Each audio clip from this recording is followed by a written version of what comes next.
What's up, everyone? This is Will, or as I'm better known as Iron Legion on Comic Book Resources, or Shadowboxer on Reddit. And this is the Inspired Geeks Podcast. This is the very first episode, and this is a passion project of mine. I am a huge comic book fan. I've been a fan since I was a young kid. I'm 31 now. I love DC, Marvel. I love both. I'm not a fanboy of either. I just love the superheroes, the superhero movies, Marvel, DC, DCEU. I love pop culture, video games, PS4, Xbox, Nintendo Switch. Anything pop culture, geek related, I'm there. I love it. And that's why I wanted to start this podcast, because I just love talking about those things. I'm passionate about it. And I also love supporting different artists as well. So this podcast will also be interviewing different artists in the comic book world, independent artists, writers, filmmakers who are producing movies about superheroes or pop culture or anything of that nature. So this podcast is just for everyone, all geeks all over the internet. This isn't just for me. So I'm really excited. This is the very first episode, and the first thing that I'm actually going to talk about is Detective Comics 1000, the 1000th issue of Batman, which I think is really cool that right around the time I'm launching this podcast, the 1000th issue of Batman Detective Comics launches. So I will talk about that, give my thoughts on that issue. But first, I just wanted to tell people a little bit more about the channel podcast and what I'm trying to do here. So like I said, I'm a huge fan of pop culture, video games, and I also want to expand and do movie reviews such as The Avengers and any upcoming comic-related movies like that, as well as video game reviews, comic book reviews like I'm doing here tonight with Batman Detective Comics 1000. And also, I'm going to reach out to artists who are, producing comic books independently and doing interviews with them. And I'm also going to have friends on as we do reviews, like the next big comic book movie coming up is Avengers Endgame. So I'm going to have myself, a couple of my buddies. We're all going to be having fun, chatting up, and doing a review about that. We're also going to have a YouTube channel for Inspired Geeks Podcast. That'll be up on YouTube. The website is being built. That'll also be launched in a couple of days. So I'm really, really excited, and I would love your support. I would love for you to subscribe to the YouTube channel, stay connected to the website, reach out to me. You can email me at inspiredgeeks616@gmail.com. I would love any support that I could get. I would love it. And again, my name's Will, and I am based in Virginia. But this podcast will hopefully grow, and I'll meet more people, do more interviews, chat with fans on future episodes of the podcast, geeking out about movie trailers and things of that nature. So I really want this podcast to be fun, interactive, energetic, and I apologize if this first episode ends up being less than stellar. This is my very first time podcasting, so please be lenient. I know I may stutter or say a lot, so please just bear with me. But again, I just thank you all for the support, and I would just love it if you guys continue to support me with this passion project. Okay, so like I said, I am going to give my thoughts on Detective Comics 1000. So it just released maybe about a week ago, March 28th, celebrating 80 years of Batman. So I think that's really, really cool. But the 80th anniversary actually doesn't happen until March 2019, but the issue launched, May 2019, I'm sorry. But the issue actually launched in March, and it's April 8th today. But yes, this issue I actually really, really loved, because I am a Batman fan, even though I tend to lean towards Marvel. I do love DC, and I love Batman. But I thought this issue was really great. I do think that DC should really tighten up the stories a little bit more with the 1000th issue, instead of just having 6 or 7 short stories. But all of the stories are pretty interesting. They have kind of like the all-star comic book creators, from Jim Lee to Kevin Smith, to Paul Dini, all contributing to this issue. So it's worth a read. But there are about 9 short stories, and they're all really great. So, the first short story in the issue is called Batman: The Longest Case. And it's actually written by Scott Snyder, and the art is done by Greg Capullo, who does really great work here. And Scott Snyder did a really great job with the Batman All-Star series. I really love what he's done with the Batman character in the comics over the years. So, of course, this will be a really great story. Basically, it's focusing on Batman investigating the case about a businessman who was supposedly killed by his son. I'm not going to get into spoiler territory too much, but it's a really interesting story because it showcases a lot of classic Batman villains. As you all know, Batman has an incredible rogues gallery, so, Mr. Freeze gets a part in this story, Killer Croc, Clayface, Bane, Penguin, and, of course, the Joker. And the art style is great. The way Batman is designed, his suit design is also really great because, again, it's Greg Capullo. I love his art style.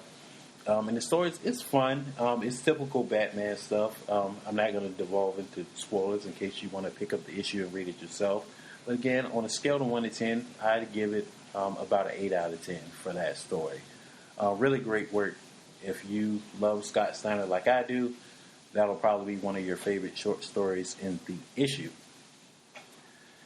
The next story is called Manufactured for Use, and it's written by Kevin Smith, and the art is actually done by Jim Lee. So these are 2 heavy hitters in the Batman comic book lore. Kevin Smith, you all know as like the King Geek. I actually went to his show at San Diego Comic-Con last year, 2018. Great guy. Love all his work. His passion for comic books is evident, and I just love the guy. Jim Lee, his artwork is fantastic. He's a staple over at DC Comics, so it's all really great. But unfortunately, Manufactured for Use is probably the weakest story in the issue for me because it's literally 1 page, and it only talks about Bruce Wayne designing his bat symbol on his costume, and it just sort of ends. Like, it's just kind of a generic, I'm Batman because, I faced tragedy, my parents died, so now I become what criminals fear. And that's it. So it was really weak for me. I mean, the art is great because it's Jim Lee, but this is definitely the weakest story out of the 9 short stories in the issue. So I would have to, unfortunately, give this a 5 out of 10 on that one, unfortunately. Very unfortunate. I was hoping for more from those heavy hitters there. The next story in the issue is The Legend of Newt Brody. I don't think I'm pronouncing that right, but it's written by Paul Dini, who was behind the excellent and the fantastic 90s animated series Batman. I grew up with that show, loved it, loved what they did with the art style. They introduced popular characters like Harley Quinn. She would not be mainstay as she is today without the animated show. Some of you guys may not know that, but it's really great. And the tragic backstory with Mr. Freeze also came from that show. Really great stuff on that show. So if you've never checked that out for whatever reason, and you're just getting the comics and pop culture and geek culture, please go out and watch the 90s Batman show. Really great stuff. But The Legend of Newt Brody is great. It's kind of a throwback to the 90s animated show. A lot of the designs and artwork is reflective of the 90s show, which I think is really cool. We get a lot of the classic villains from the show, like the Penguin, Riddler, Poison Ivy, and of course Harley Quinn. And it's about this old criminal named Newt Brody, and all that fun stuff. I don't want to devolve into spoilers again because it's a short story and I don't want to give everything away. But again, it's fun. It's not very long, but if you're a fan of the 90s show, and then Paul Dini, who was also behind the excellent Batman Arkham series video games for PS4, Xbox One, do yourself a favor and play those too if you have not. But it's a fun story. So if you're a fan of the 90s show and Paul Dini, worth a read. I would give it about a 7.5 out of 10. The next one is Batman's Design, and this was written by Warren Ellis, and the artwork was also done by Greg. I can't pronounce his last name. I'm sorry. So I'm sorry if you somehow hear this. But again, this one was also great art. This is actually about, I love the design of Batman in this, but this is kind of like Batman chasing this criminal through a warehouse, and you see like the fear tactics that Batman uses to pursue criminals. And it's really great. It's action-packed.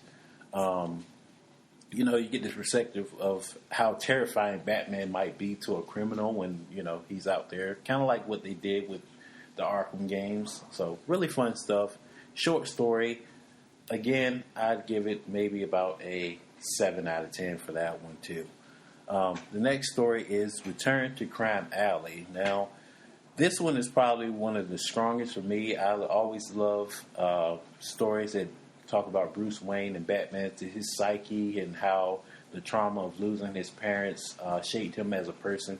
And this is really, really, really interesting. But the story is Batman is out doing patrol, and he's protecting this old woman who's walking through Crime Alley, which is where Bruce lost his parents. They got shot and killed in this alley. And there's a lot of flashbacks to him remembering that traumatic event while he's also trying to protect this woman.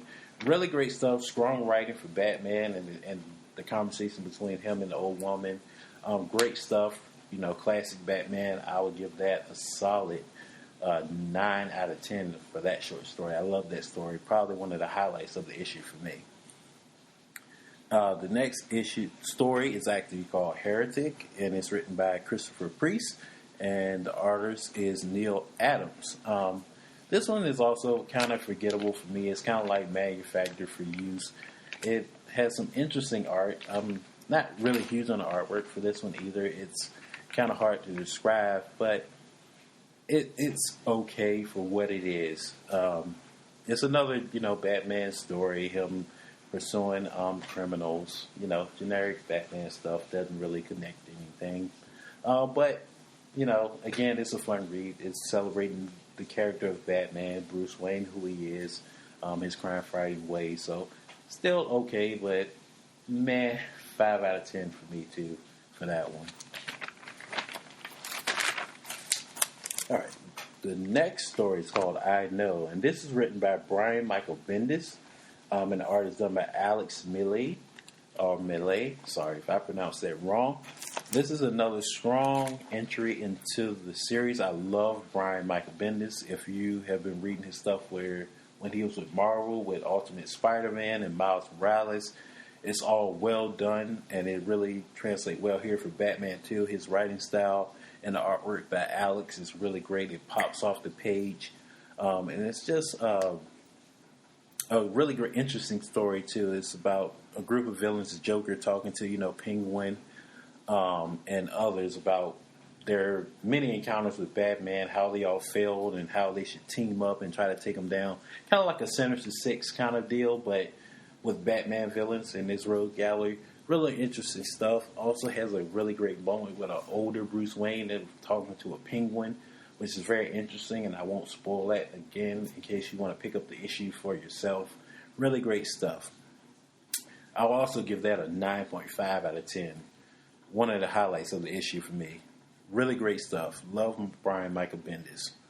The next story is The Last Crime in Gotham, and this is written by Jeff Johns, and the art is done by Kelly Jones.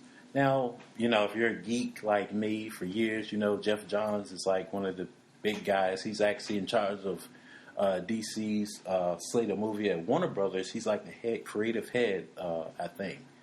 But he kind of is guiding the Warner Brothers as they continue to build the DCEU. And he's been around in comics for years and years and years. He's written a lot of great stuff. Long Halloween for Batman. Great stuff. The Last Crime in Gotham also has like an old school vibe. Like Batman's costume kind of looks almost like the early 90s kind of vibe. Maybe even the 80s kind of all. But it has like the Bat family, Robin, Batgirl. And they're pursuing villains like the Joker. And he has like his classic look. It's a really fun story. Again, the artwork's really a throwback to simpler times with Batman and the Bat family. Just fun dynamic, between Batman and the characters and the Joker and the villain. Great stuff. I would give it a 8 out of 10. And the very last story in the issue is called The Precedent.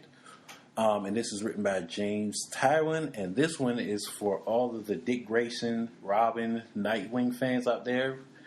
This is a very Dick Grayson focused story. Kind of talks about him, living in the shadow of Batman, his interaction with other heroes in the DC universe. The artwork is really, really great. And again, it kind of just, a different change of pace, to kind of see Batman and Bruce Wayne from a different perspective, from Dick's perspective and his journey as a character. Really, even though it's a short story, it's great.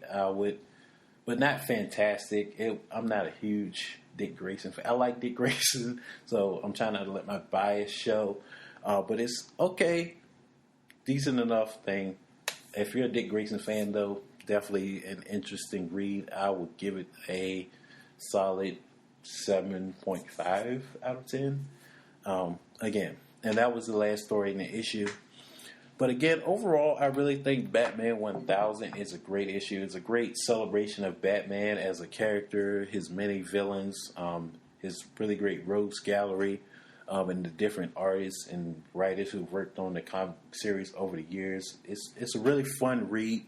My only issue with the 1000th issues, and I had this too with Superman's issue too, is that the stories are so short and they're trying to cram in so many different all-star artists. It's not really coherent, and the stories kind of suffer. They're like hit or miss. And I really wish they would just kind of focus and craft one solid 96-page issue that tells one story instead of splitting it up into like 9 different short stories going forward. But that's just me. That's my only real gripe. But again, the artwork overall is really great. The character work with Bruce and Batman and the different characters like the Joker and the Bat family is all well done. If you're a Batman fan like me, you'll have fun with this issue. It's worth picking up. The price is a little bit steeper than what you would pay for a normal comic book since it's a landmark issue. It's $10, and it comes in a whole bunch of different variant covers too. I'm stuck with the basic variant cover from, with Jim Lee's artwork, which is fantastic to me. I love it. But I would have liked to pick up some of the other issues with the different variant just for collectors' purposes. But again, this is a really great issue. Overall, I would give it a 9 out of 10. Really great stuff here. I love what they did with the character here. Really great celebration of Batman. Highly recommend it. Please pick it up when you get the chance. And again, I don't want this first episode to be too long here. But again, please support me if you can. If you're an artist or if you're a geek, love comic book movies, comic books, you're an upcoming artist or a filmmaker or a photographer or whatever, and you just want to be on a show, you just want to talk to me or my friends or get a little exposure for yourself or have fun, please reach out. Please subscribe when the channel launches. I would really love all the support that I could get. Thank you guys so much for listening to this first episode. And again, I apologize if it bored you. The next episode should be a little bit more fun because we're going to be talking about Avengers Endgame. We're probably going to do a review and then a spoiler review. I actually have my tickets for April 25th IMAX, so I'll be seeing it that Thursday night, and I cannot wait. Please just stay tuned. There's going to be a lot more fun things going on with this podcast. Let's geek on. Thank you all. Thank you, geeks, for turning in. Please, please, please support. And be safe. And I am Batman. Yes. Till next time, guys. This is Will, Iron Legion, Shadow Boxer, signing off.